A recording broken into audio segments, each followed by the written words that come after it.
おはようございます。めぐりかみたいちです。今回初めてオムレツの動画を上げたいと思います。今まで上げれなかった理由ですけども、いいフライパンがなかったから、ただそれだけです。今回、テフロンのいいフライパンが見つかったのでオムレツを揚げます。ただ今回キャビアを入れて贅沢なオムレツキャビアを紹介したいと思います。いくつかポイントがありますけども、一番重要なのはくっつかないフライパンを使うということになります。それでは一緒に作っていきましょう。それではまず卵を割っていきます。一つ一つ腐っていないか新鮮な卵を選んで殻が入らないように割っていきます。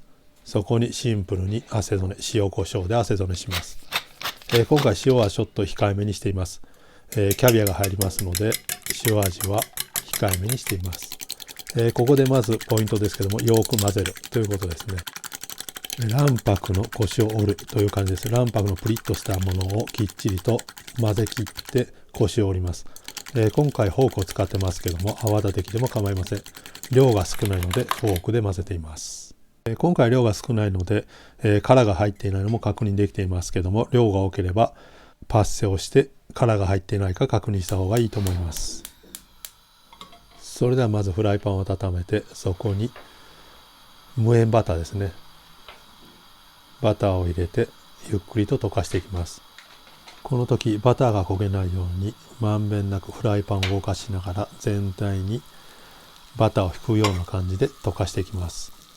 焦げてしまうと黒いつぶつぶが表面についてしまいますので気をつけてください。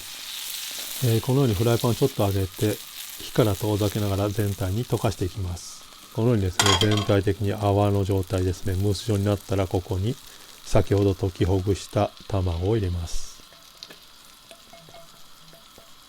火加減は中火ぐらいですね。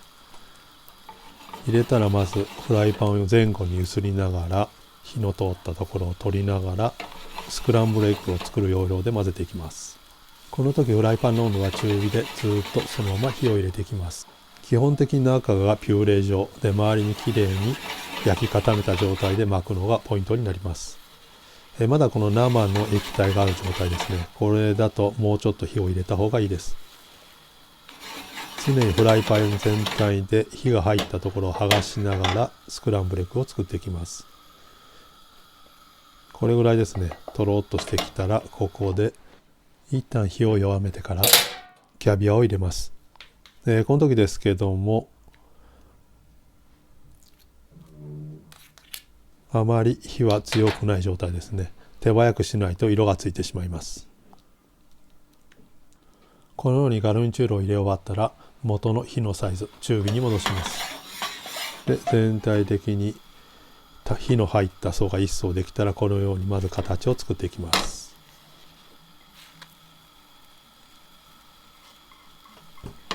ある程度形を作って向こう側も剥がして、あとはフライパンを上げた時に右手で柄を叩いてゆっくりとオムレツを返していきます。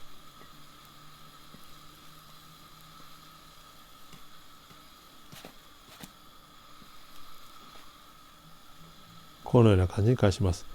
ここで裏の部分ですね、火が入ってない部分を焼き固めます。こういうふうに今くるっと動かした時に中が生の状態です。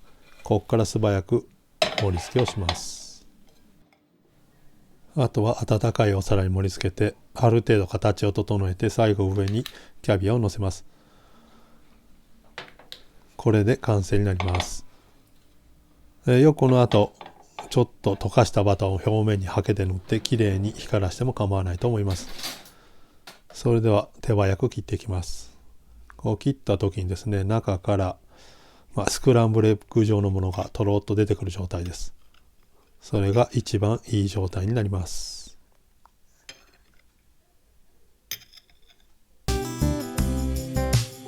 今回キャビアを使いましたけども、中にいろいろな具、チーズ、炒めた玉ねぎ、じゃがいも、パプリカ、何でも入れても美味しいです。ぜひ作ってみてください。